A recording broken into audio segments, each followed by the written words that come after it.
Welcome back to the deep dive. You sent us the sources, and, well, we dive deep to pull out the most interesting bits for you. Exactly. So today, we're looking at an article one of you shared called Unknown Facts about Adolf Hitler.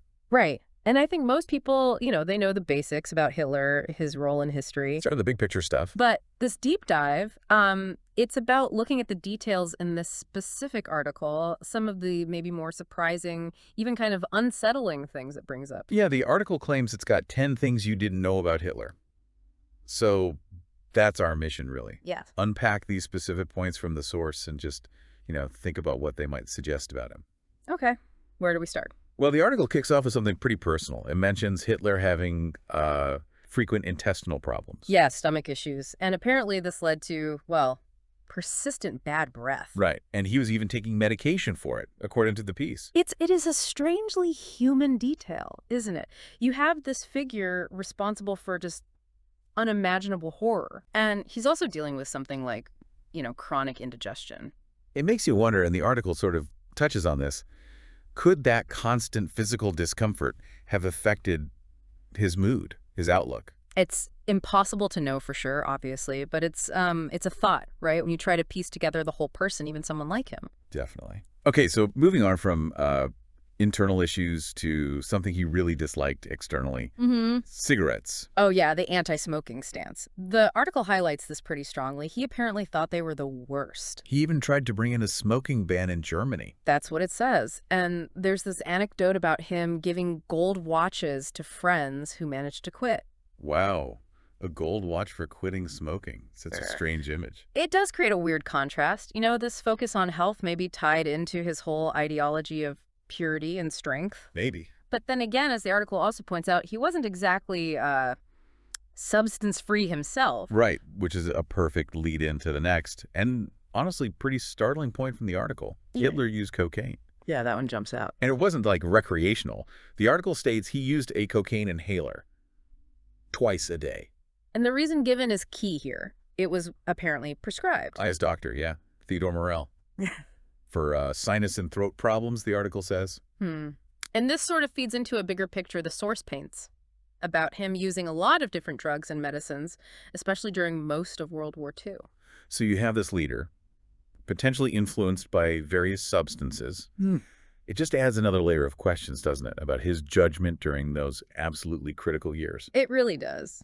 Okay, changing gears completely here, something that sounds totally wrong at first listen. Time Magazine's Man of the Year for Hitler in 1938. Yeah, you hear that and you think, wait, what? But the context is absolutely vital. Definitely. The article is careful to stress, and it's true, this wasn't an award. It wasn't praise or admiration. No. Time's Man of the Year, now Person of the Year, it recognizes the person who, for better or worse, most influenced events of the preceding year.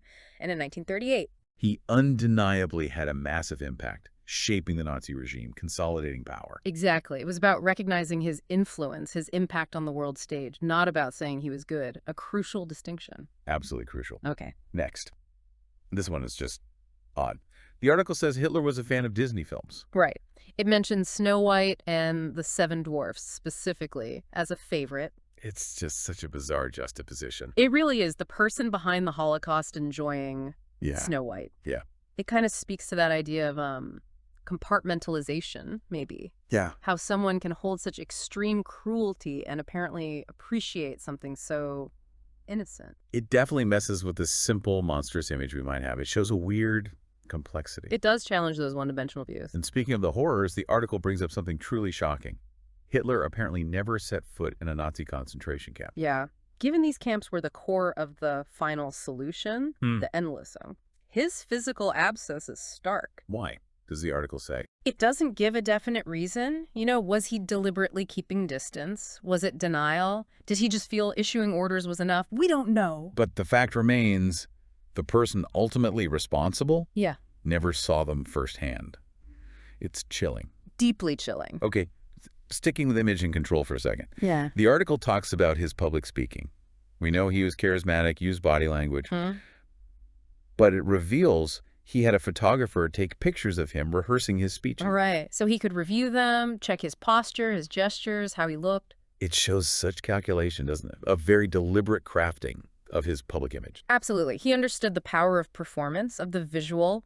It wasn't just words, it was the whole package. Very conscious effort there. Now for something much more, well, mundane, but interesting nonetheless. That mustache. Ah, yes, the toothbrush mustache. Iconic in a terrible way. But the reason for it, according to the article, wasn't fashion, initially anyway. No, it was practical. During World War I, he was a soldier, and the regulations apparently required mustaches to be trimmed short. Why? So gas masks would fit properly. You needed a tight seal. Wow, so a wartime safety measure accidentally created one of the most infamous symbols of the 20th century. It's a strange path for a symbol to take, isn't it? From battlefield necessity to that. It really is. Then the article mentions his name, or what it could have been. Oh, right. Schicklgruber. Exactly. If his father hadn't changed the family surname back in 1877, he would have been Adolf Schicklgruber. It's a minor point, historically speaking, but... But the article notes, and I kind of agree, Schicklgruber just doesn't sound quite as ominous as Hitler. It's hard to say definitively, but yeah, it does have a different ring to it. It makes you think about the power names can hold, how perceptions are shaped. Would Heil Schicklgruber have had the same impact? Probably not. A weird thought. Okay, finally, the article presents this really complex, quite unexpected story. It says that when Hitler's family was poor, a Jewish doctor treated them for free or at very low cost. Okay. And then years later, during World War II, Hitler supposedly intervened personally to protect this same doctor. Protected him how? Prevented him from being sent to a concentration camp. The article even says Hitler called him the noble Jew. Wow.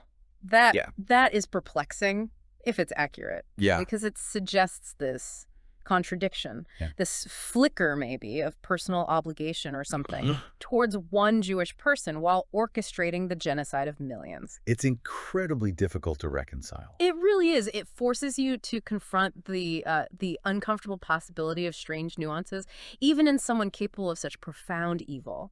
So wrapping up this dive into these particular facts from the article, it's been quite a range, hasn't it? Definitely. From, the almost banal, like, bowel issues and mustache trimming to the really disturbing stuff, like the drug use, the Disney films alongside the atrocities, the fact he never visited a camp, and then the story about the doctor. Yeah, it paints a picture that's, well, it's more detailed, more complex, not sympathetic. Obviously not that. No, absolutely not sympathetic, but perhaps more intricate. It reminds you that historical figures, even the most monstrous, were still human beings, however twisted or corrupted. Which leads us to a final thought for you, the listener, to maybe chew on. How does knowing these kinds of details, the weird habits, the contradictions, the seemingly small human elements alongside the immense evil, how does that change or complicate how you understand figures like Hitler? Right. What does it mean that someone capable of orchestrating genocide could also, like Disney movies, or show a moment of personal protection based on past kindness?